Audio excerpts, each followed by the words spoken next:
Haya sisi sote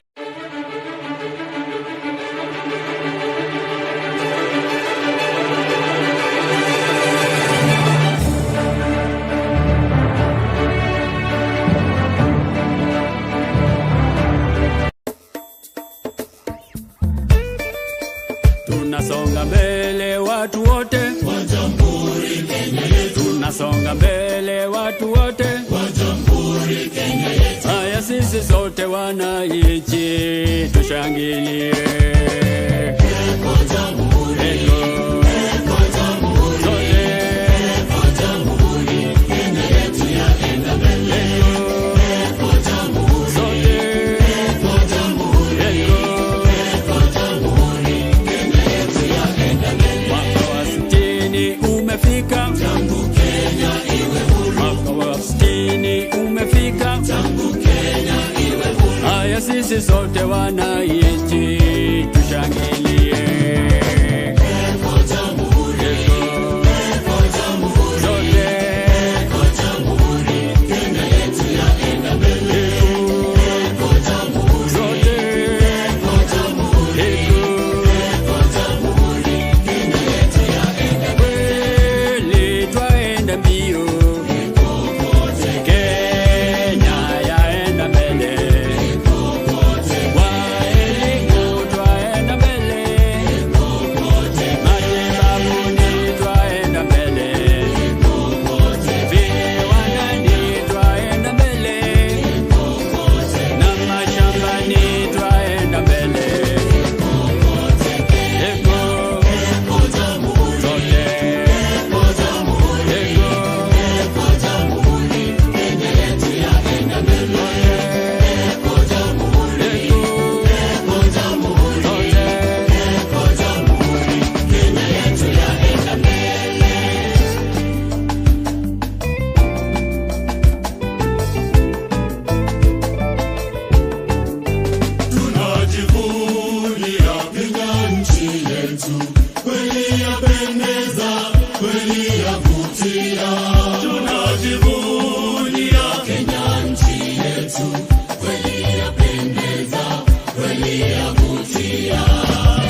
Yes, tuishangilie Kenya, Kenya, and of course, it is our land of honor. We always honor this country.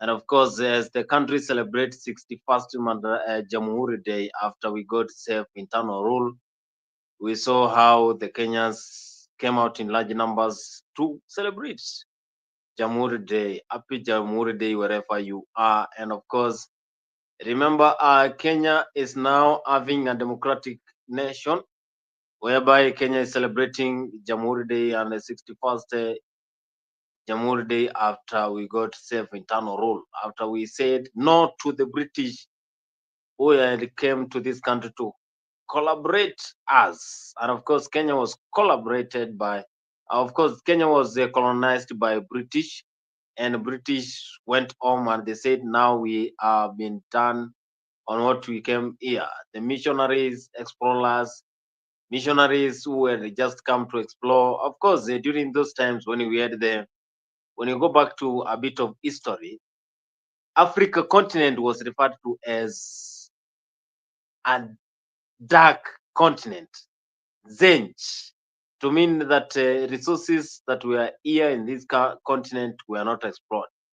So those explorers, those missionaries who had just come from northern Africa, when they entered, others just came into Africa through the Horn of Africa. You know, the Horn of Africa, we have Mogadishu there. Others came through Atlantic Ocean. Others came through Indian Ocean, and they came to find that this is a continent that has a lot of resources. Most specifically, others settled in Kenya, Uganda. Others settled in Ethiopia. Others settled in Sudan. Every country was colonized. In Africa, we only have two countries that were never colonized. We have Ethiopia and Liberia. Ethiopia was not colonized because it was home for the slaves. So the slaves were just kept in Ethiopia. And that's why they were not colonized. When you go to Liberia, they were not colonized because they had a strong, outstanding army, a army that could reject being colonized by the British, the French, French, British, and also Germans, Portuguese. Those European countries are the ones that colonized Africa. So if you accepted them, then they will just come and colonize. If you had those weapons, then it will just come and colonize your country. And Kenya was colonized by British. That is why we speak English all over here as the official language, and also Swahili as the national language. But of course, even the Swahili just came from the Bantus. Bantus just came from the Katanga region, Congo region. A lot of things happened during those times when we had the colonial power or the colonial rule. And Kenyans, through the leaders, they fought hard so that they can win back the independence. They formed some of leaders from the political parties, the likes of Kikuyu Central Association. We had the parties like Young Kikuyu Association. The leaders who were there back then, the likes of Aridoku, Thomas Mboya, Ronald Gala, the likes of Jomo Kenyatta, the likes of Daniel, former President Daniel Torotich Arap Moi. Those are the kind of things that happened whereby they formed a political party during the time Kenya was fighting for independence. And we started by Young Kikuyu Association that was mainly meant for Kikuyu. We had the Kavirondo Taxpayer Welfare Association. That one was to raise tax.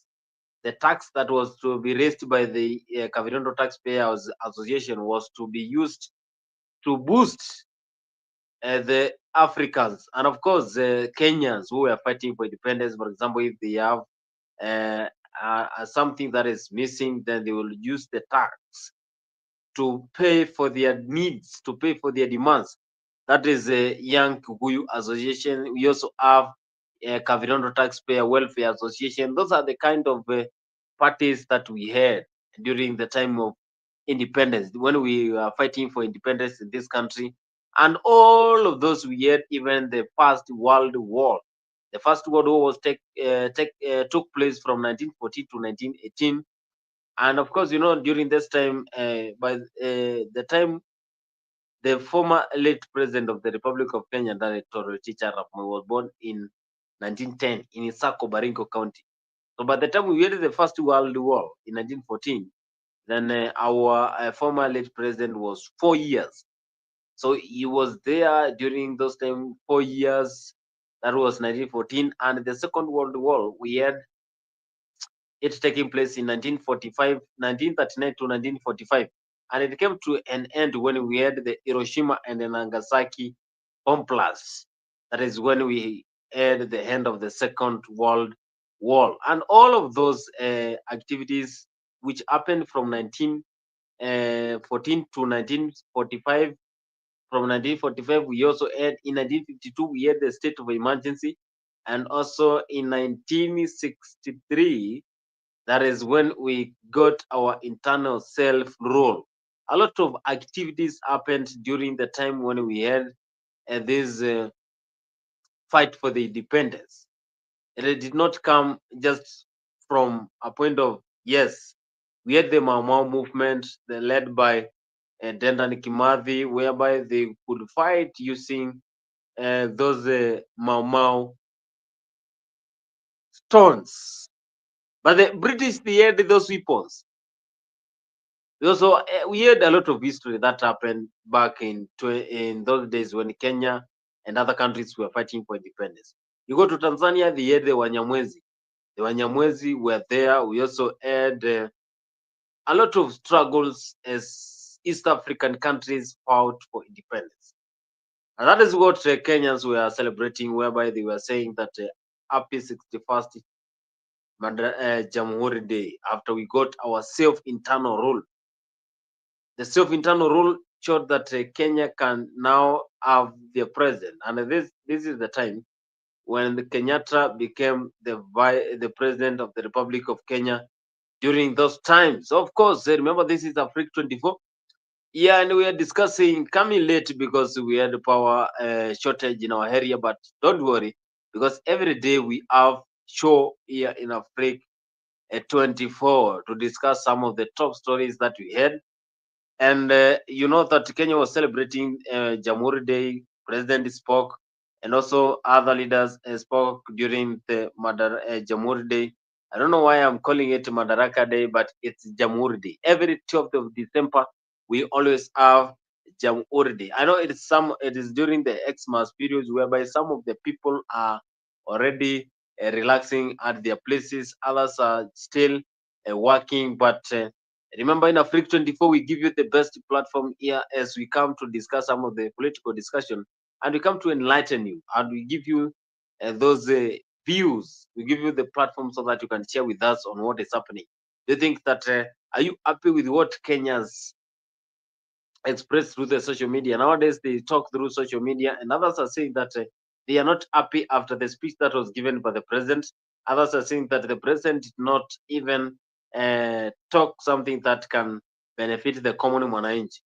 That is what they were saying. And also, others are saying that they were not happy on what they saw during the celebration of Madaraka Day, whereby they are saying that some of the leaders who performed during the Madaraka Day were not supposed to perform. Others were saying that it was not meant to celebrate the Madaraka Day. But a lot of things really happened during this time when Kenya was celebrating the 61st Madaraka, that is Jamhuri Day. Where are you following us from? If you're following us here for the first time, this is Africa 24, and make sure you subscribe and follow us through the social media platforms because we are going to share more news here as we discuss on what is happening in our country. Are you happy with what the president said when he quoted that Kenya is heading in the right direction? A lot of Kenyans echoed at the president. Echoing was as a sign of Kenyans are not satisfied and they want to get support. They want the government to support them. They want the government to do their work. Something that is happening in this country whereby the leaders are complaining and also people are saying that the government is not working to provide good news for the Kenyans. Sakaja, that is the governor of Nairobi, he spoke earlier today and also Kithure Kindiki spoke, but Kenyans were more concerned on what the president is going to say, because they thought that the president is going to say something that will benefit Kenya, and of course that will make Kenya move ahead, because he mentioned some of issues that concerns the country: housing, roads, projects, corruption that we have in the country. Also, he supported creative economy, whereby we saw some of content creators being awarded by the president, and also thanking Kenyans for registering for the SHA. The shift from NHF to SHA was one thing that the president really thanked Kenyans for pulling out in large numbers. Sakaja spoke today, and also Kithure Kindiki spoke. So if you're following us, I'm going to share the link there so that you can join us here live. Excellency President William Ruto, President of the Republic of Kenya, Mama Rachel Ruto, First Lady, Your Excellency President Adama Barrow, President of the Republic of Gambia. Your Excellency, allow me to ride on the protocols that have been established by the Master of Ceremonies. Your Excellency, allow me to make 2 remarks before I invite you. The first is to join other Kenyans in reflecting on why we are here today. We are here today because some 70 years ago, some gallant sons and daughters of our country united, stood together to resist oppression, division, and segregation, to fight for our freedom, to fight for our liberty, and to fight for the pride of the black person. And because we are standing here today because of the sacrifices of people who are not necessarily here today, we owe them the debt of gratitude of making sure that we sustain this country and fight for its unity and project the values for which our forefathers stood for, even as we also owe our children and the generations to come the debt of making sure that we transfer this country to them when it is united, prosperous, and inclusive. The second and last comment I want to make, Your Excellency, is that as you lead us in the transformation and progress of our country at this moment, we applaud you for realizing that Kenya's progress will be faster if the country is united. Thank you for reaching out to as many stakeholders as possible to bring everyone on the table so that we can all pull in one direction of making sure that our country moves to the next level. We applaud you for reaching out to the former Prime Minister for the establishment of the broad-based government, and we thank you for reaching out to the former President, Uhuru Kenyatta, and making sure that going forward, all of us, every stakeholder, is on the table as we decide the destiny of our country and as we lift the weight that we must lift in honor of the previous generation and also in honor of the generations to come. Tunakushukuru Mheshimiwa Rais kwa kuendelea kuunganisha taifa letu la Kenya ili nchi yetu ipate fanaka, maendeleo na ustawi. Ni lazima sisi zote, mirengo mbalimbali ya siasa, dini mbalimbali, makabila mbalimbali, watu wote wa siasa, makanisa, mashirika yasiyokuwa ya serikali, vijana, wazee, akina mama na watoto, lazima tusukume gurudumu la taifa la Kenya tukiwa na umoja. Thank you, Mr. President, for spearheading the unity of our country. Today is not a day for me to make a speech. It's the day to listen to you, Your Excellency, as you address us as a nation on this very important occasion. I now want, therefore, to request that we be upstanding so that we can listen to the address of His Excellency, the President. Wapi shangwe na vigelegele, karibu mheshimiwa. That is Professor Abraham Kithure Kindiki, and is the current Deputy President who took over from Gachagua.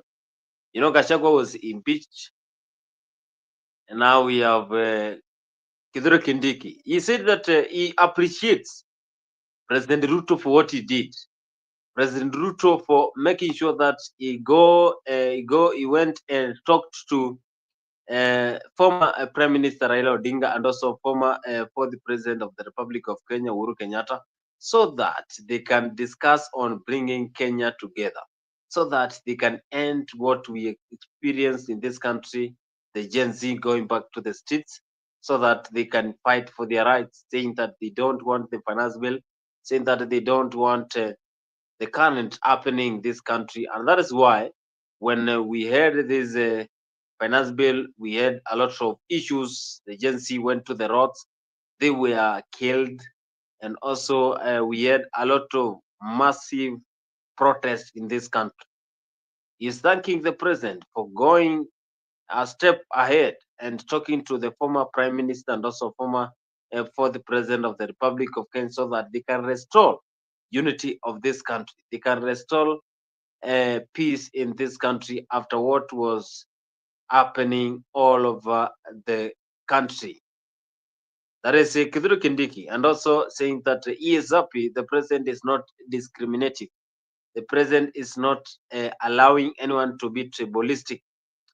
Just to let you know that the former deputy president, Rigathi Gachagua, was the one who was said that he was making a lot of comments that lead into tribalism cases, and also comments that can divide Kenyans when it comes to languages, and also when it comes to speaking, when it comes to resources allocation, a lot of things. So I know Kithure Kindiki is trying to attack the former DP, and of course the former DP he responded the other day. He said that you know that the person who is given that opportunity, the person who has been given the mandate to be the deputy president, he cannot even talk and he cannot control the government. But we saw the other day when he said that he will make sure that the government will work. He will make sure that the government will deliver the manifesto that it gave to the Kenyans. That is Rigathi Gachagua. But you remember, this is one of the leaders who was in the government for the last 2 years. He was just impeached the other day. But Kenyans thought the process was so quick, and that is why we have those issues arising after the impeachment of Gachagua. Other news, you saw how Sakaja responded to the claims of making Nairobi not to be the one Kenyans expect, vandalizing resources in Nairobi, not making sure that Nairobi is the capital city. Let's take a look on what Governor Sakaja had said before we take away on it. And if you're following us here for the first time, remember, this is Africa 24. You can join through the link that I have shared there, and we will be live here as we discuss, as we weigh on the Kenya's 61st Jamuhuri Day. Kenya was celebrating internal self-rule. Been an issue for years, Your Excellency. At the beginning of this year, on the 1st of January, we rolled out the Unified Business Permit in Nairobi, where you now need only one license to operate your business. as opposed to the myriad of licenses that one had to get to operate a business in Nairobi.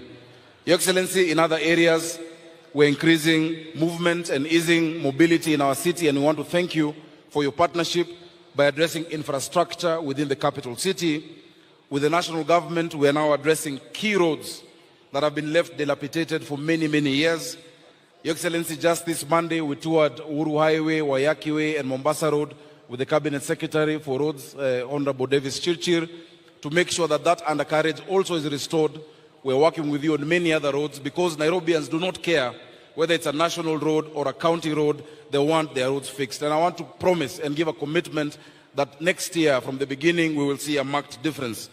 Only yesterday, Your Excellency, I received a delegation from the European Investment Bank, the European Union, the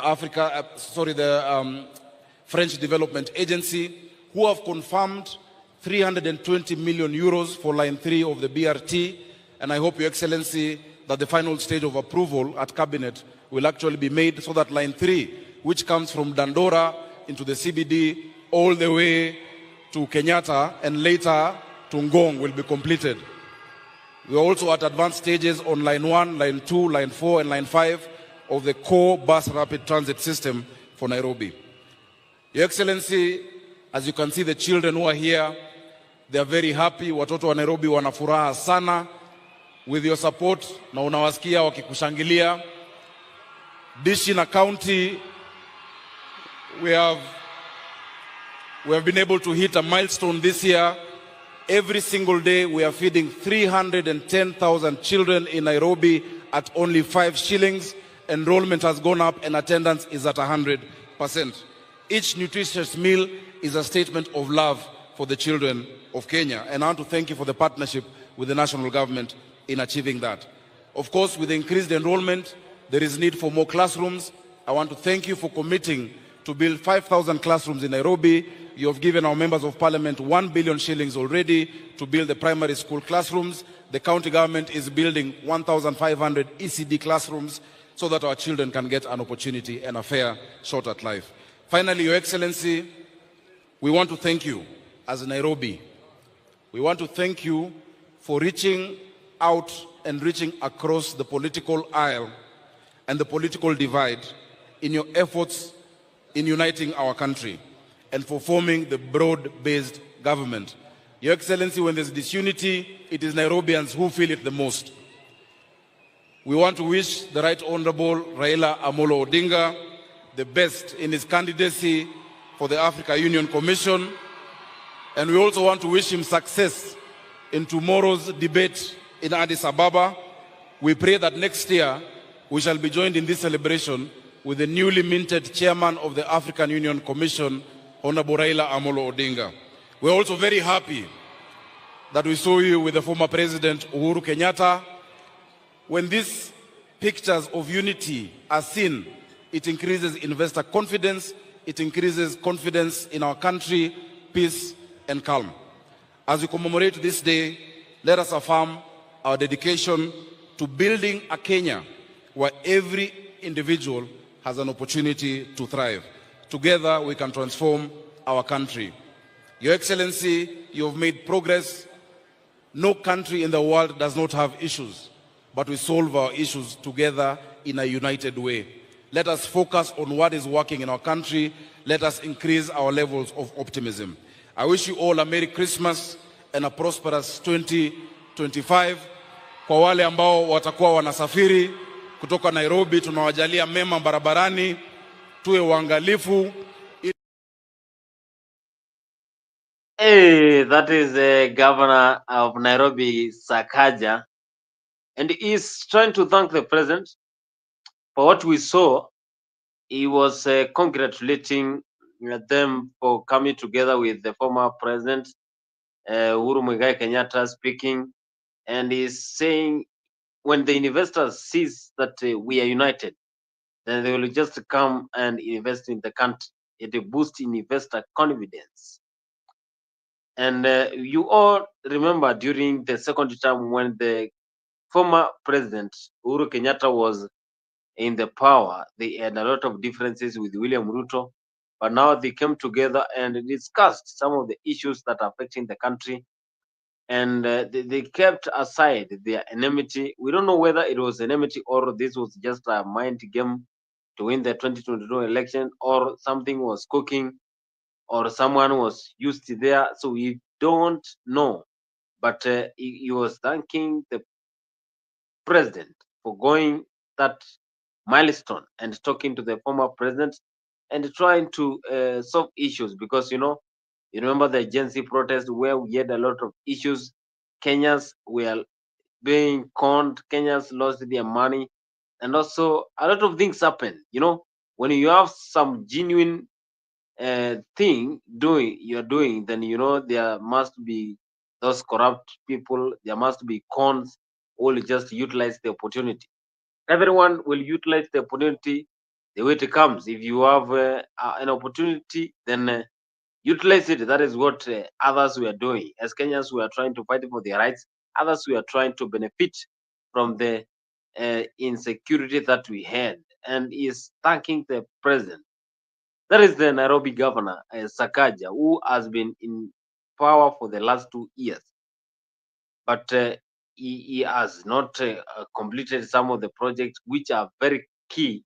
And he's saying that they are happy that the president allowed him and the former president to meet, discuss some of the issues that are affecting the country. You remember the other day, whereby Narok senator was fuming, other leaders were fuming, saying that the government is heading in the wrong direction. And also other leaders are saying that we should make sure by 2027 we are going to make Ruto feel the competitive power, and maybe he can go on. Maybe they can win the 2027 general election. Kalonzo Musyoka, the likes of Eugene Wamalwa, are the kind of leaders who are saying that Ruto must go. And also, I listened to what Jeremiah Kioni was saying, and Kioni was saying that he will not allow anyone to use him for the sake of Kenyans. You want to make Kenya great nation. You want to represent Kenya so that we may stop this kind of corruption. He's also saying that whatever happened in 2007, then it should not happen again. You want also leaders to open the server so that they can see what happened in 2022, 2017, and also 2013, and also 2007. Because you remember during those times, that is when we had a lot of issues. For example, in 2007, a lot of Kenyans lost their lives because of ECK, Electoral Boundaries Commission.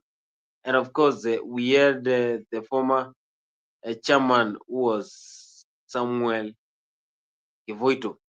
So Kalonzo and the likes of Kioni are really condemning whatever is happening in this country. Let's take a look on what Kalonzo is saying. And of course, Kalonzo is saying that we should have the IEBC, Independent Electoral Boundaries Commission. We cannot stay without IBC. But now he's saying that Ruto, the president, is trying to utilize this way, is trying to become so that he can use 2027 as escape route and also to win the election. Lakini unajua tukikutana namna hii, it's also important. We have a cup of tea, we celebrate, and sometimes even meetings can speak volumes. Like President Uhuru has learned the secret of the power of silence. Yani watu wanang'ang'ana na Uhuru anabeba nini kwa kichwa yake hawajui. So we celebrate him. We celebrate him because all we are saying right now, everybody, including the President Uhuru, is concerned about this matter of IBC. So William Ruto should come out of the slumber and do something.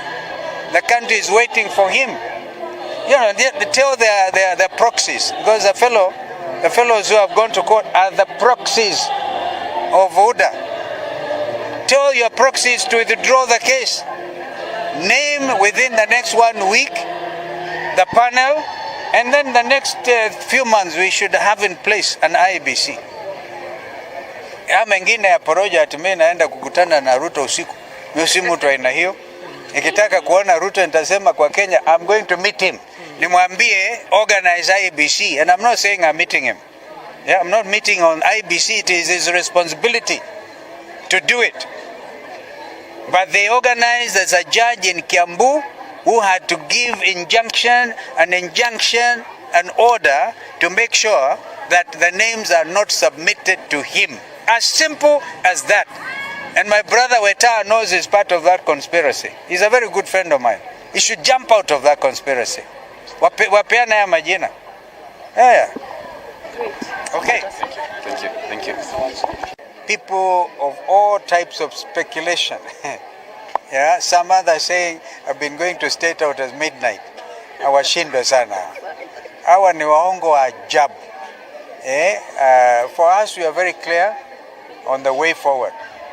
In fact, we propose to issue a statement pre-Jamuhuri. Pre-Jamuhuri statement. I know that some people in the media have been saying, oh, we are issuing statement there, but we will do a mixture. We will talk when it is necessary to be able to put these people on their toes, because they are obviously a lying regime and they have been found out. We are calling them out. Just in the matter of IEBC, we've been very clear, right, that when Azimio was given 48 hours to forward the name of the candidate to be in the panel that will constitute the IEBC, we had to adhere to the strict timeline by the court. And we gave the name of Dr. Koki Moli. I think she'll be issuing a statement.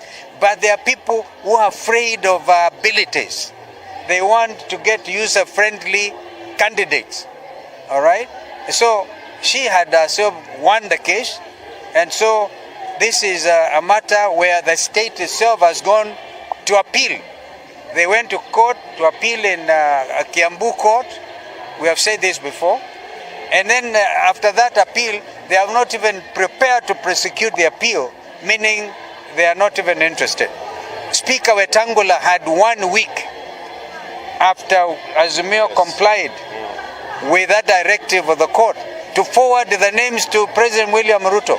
But they gerrymandered in order to allow the fellows they have given the mandate to delay the whole process to move to court. So I was amazed. I don't know whether there's a judge who talked about this, and it's unfortunate that he didn't seem to have the facts. So this is the fact. State capture continues, even of the judiciary. The fact they are not even able to move this process forward. So we are calling them out that this is a William Ruto strategy to make sure that there is no IEBC, and therefore continue even the matter, very important matter of the independent electoral boundaries, the electoral boundaries. You see, there was a time limit within which we should now come up with a review of the boundaries. Under NADICO, we had proposed, I think, 15 years. And if they had taken the time to marshal the whole parliament, they marshaled when they were impeaching Gachagua, right? They marshaled more than 2/3. They should have marshaled the same to make sure that constitutional amendment was done, so that the country will not be in a crisis, a constitutional crisis. So we join with the church. The church has called out, I think they gave them 12 days.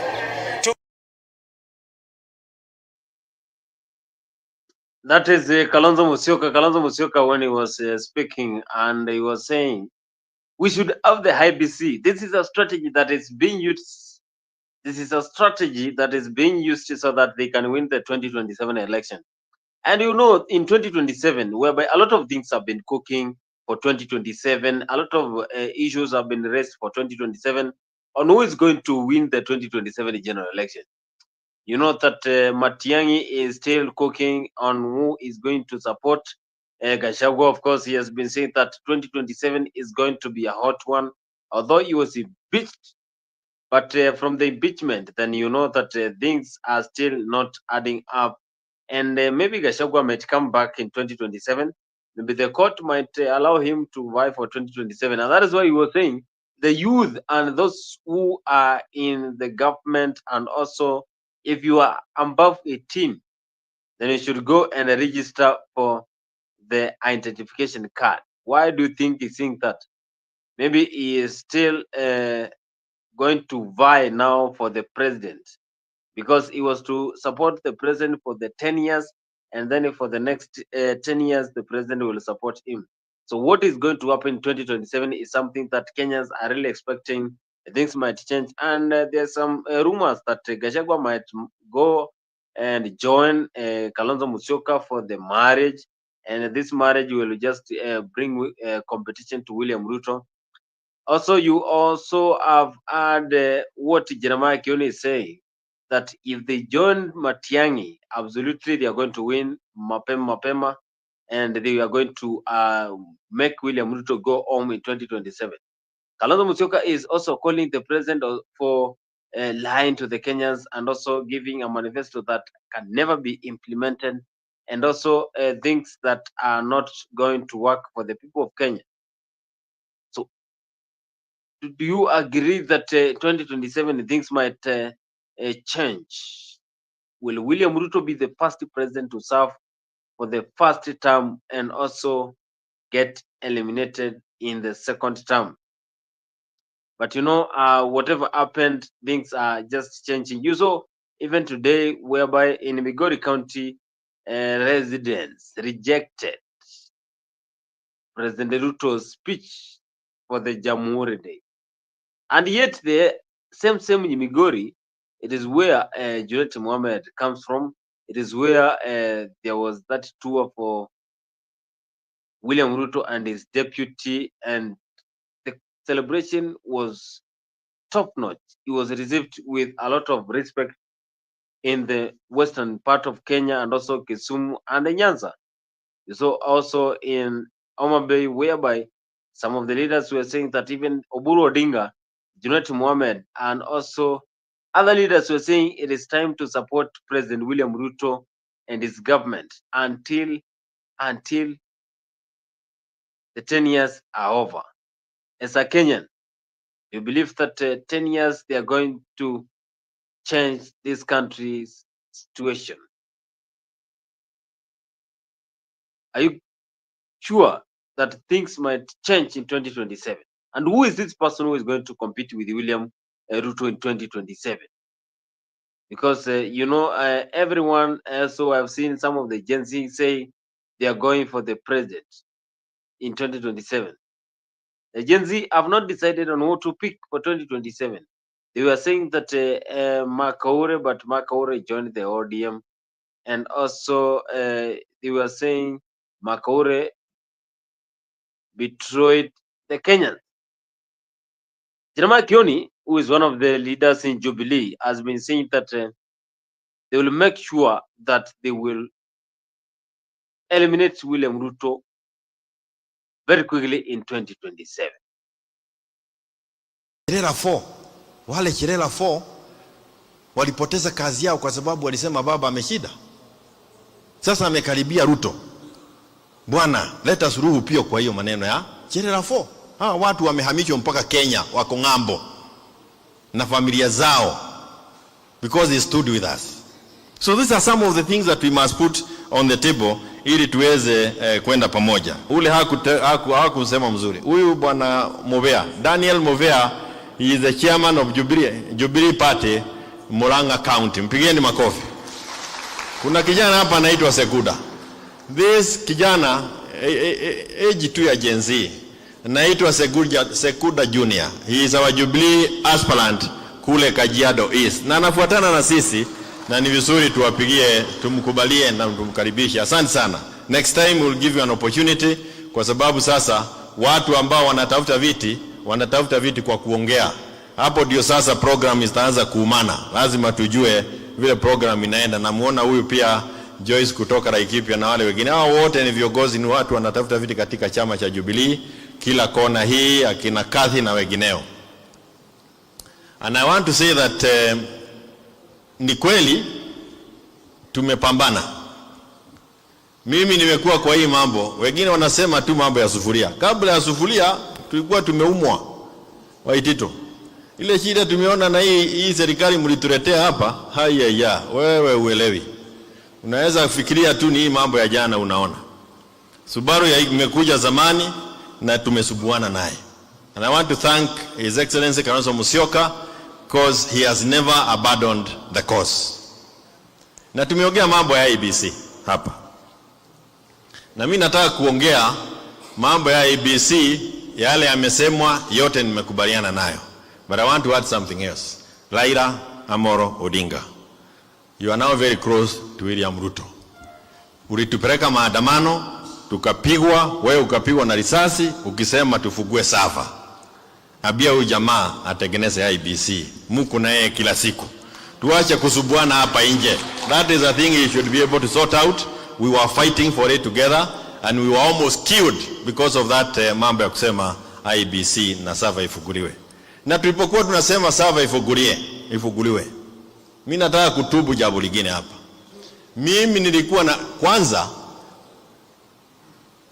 Baba Raila Amolo Odinga wako na Sakayo pale karibu. Na tulikuwa tunasubuana na sava ifuguliwe. Si wafugue sava? Nini maandamano ingine? Wafugue sava. Watu walikufa 94 people died when you were saying open the server. And why we were saying open the server for mimi nilikuwa nataka server ifuguliwe tangu 2007. Sio 2022. I wanted 2007.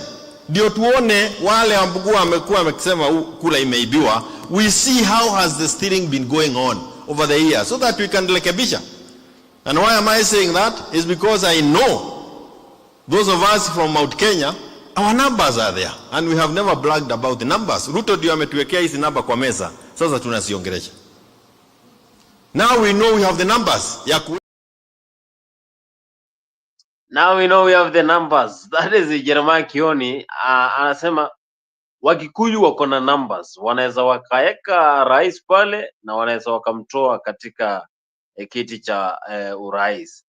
Lakini pia ukiangalia vile Wakikuyu wamekuwa wamechanganyikiwa tangu Gachagua aondolewa katika deputy president, then you know that things are not adding up in the right way. And of course, the former DP has been saying that you should protect this country. We don't have the IBC, the Independent Electoral Boundaries Commission of Kenya. This is something that has raised a lot of concerns to the Kenyans and also to the top politicians. Why we don't have the IBC? For example, if we have the by-election today, who is going to represent the IBC? So they are calling for immediate response for the IEBC. Also, for anyone who is responsible, they should make sure Kenya gets new IEBC members. Because you remember the Cherera 4, those are the kind of members who rejected the 2022 general election.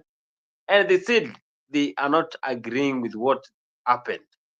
Something might be done during the 2022. And that is why they said they are not accountable on what is happening that time. That is when we had the James Orengo and the Baba Raila Amolo Odinga having a press saying that they are not agreeing with what is happening during the votes and also during the elections.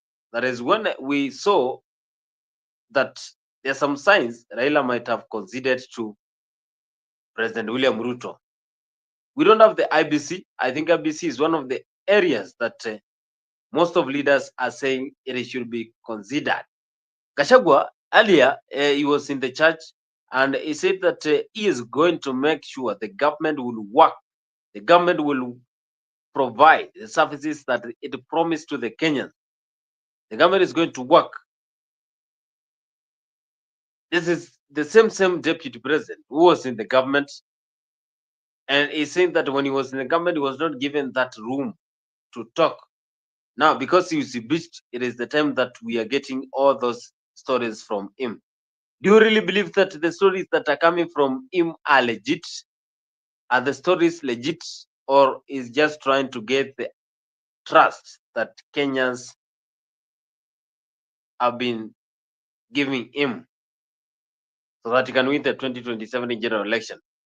We have not heard his next move. So maybe the next move is to win the 2027 general election. And of course, the Gen Z are going to vote, and they're going to vote with a lot of anchoring. They're going to vote with a lot of feelings because they think 2027 is going to be a hot one. They're going to vote for someone who is going to change the situation of this country. Still, the Gen Z, they have not identified their leader for 2027. Mambo ya IBC, Senator Medho amesema, an election is as credible as a process. Kriegler report walisema, the electoral commission must be in place 3 years before the election. Sasa tumebaki mwaka 2.5. Hakuna IBC. And people can read mischief. Kwa nini IBC hapana weko? So we are calling for the constitution of IBC urgently and as of yesterday. Ndio waanze kupanga mikakati ya uchaguzi so that the process can be as credible as the expected outcome. Na hiyo Wakenya wakiuliza si ati wamefanya makosa, ni kwa sababu ni haki yao. Mimi ningetaka niulize, nikiwa ofisini nilifanya kazi mingi sana ya kupigana na pombe haramu na mihadarati kwa sababu ya watoto wetu. Tangu watufurushe, nimeona hiyo pombe haramu imeanza kurudi. Sidi yameanza kurudi ya kuharibu watoto wetu. Hao watoto ni wetu. Hakuna haja murudishe pombe ati ndio idhuru hao vijana, ati ndio kazi ile Rigathi Gachagua alifanya ionekane ni bure. Hiyo ni kuumiza watoto ambao hawana hatia. Hao wazazi wote wangetaka, hata kanisa, tupigane na mihadarati na zile pombe haramu, ndio watoto wetu waweze kuishi na ile njia ambayo inafaa. Tunaomba viongozi wetu waheshimu kanisa. The voice of the church is the voice of God. Kama kanisa inasema iko shida, hao wahubiri ndio wanakaa na wananchi kila siku. Na shida mingi sana ya raia kabla kufikia sisi viongozi inafikia hao wachungaji. Hao watu viongozi wa kanisa wakisema uchumi bado haujafika vizuri, hiyo ndio ukweli. Wakisema hii mvumo ya SHA na SHIF hapana sawa sawa, hiyo ndio ukweli. Si ndio? Wakisema hii mradi ya manyumba watu hawafurahi, hii ndio ukweli. Tuwache kuwakemea viongozi wa kanisa, tuwaheshimu na tuwasikize. Na tukiangalia pahali Kenya imefika, wabunge wamenyamazishwa isipokuwa hawa. Si ndio? Maseneta wamenyamazishwa. Kila mtu amenyamazishwa. Kanisa isipoongea si tutakwisha? So we want to encourage the Church of Christ to continue standing with the people of Kenya and to be truthful and to talk for the people of Kenya. Na tukitaka kuuliza serikali yetu, tafadhali, be tolerant to divergent opinion. Hao wa Kenya wakisema mambo hapana iko sawa, hapana pigia hao makelele. Hao ndio wamekuajiri kazi. Makasiriko ni ya nini? Don't get annoyed when you are told things are not working. Because kila kiongozi ako na wadosi wake. Na sisi watu ya kuchaguliwa wadosi wetu ni watu wa Kenya. Kama tajiri yako akikwambia mambo hapana iko sawa sawa, hapana mkasirikia. Let us be tolerant to divergent opinion na tusikize vile wa Kenya wanasema, kwa sababu hao ndio wametuchagua.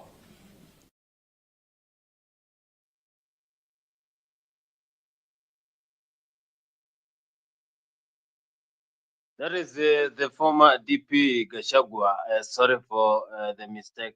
We are having issues here. But anyway, you see how the deputy president, the former DP, was saying. He was saying that the country needs to get the IBC so that we can get that elections being free and fair in 2027. Is he going to come back in 2027, or what is going to happen? So remember, if you're following for the first time, this is Afrique 24 top stories, and we are discussing year as we celebrate the 61st Madaraka, not Madaraka, a Jamuhuri Day. Jamuhuri Day happening in this country. We are still in the holiday mood, and we are celebrating the 61st Madaraka Day, Jamuhuri Day in this country. Kenya at 61, since we got our self-internal rule.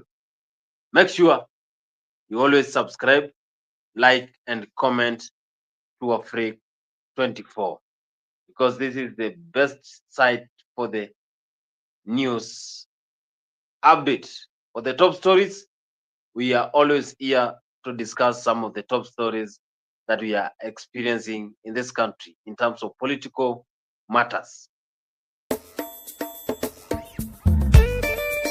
Tunasonga mbele watu wote wa Jamhuri Kenya yetu. Tunasonga mbele watu wote wa Jamhuri Kenya yetu. Haya sisi sote wananchi tushangilie.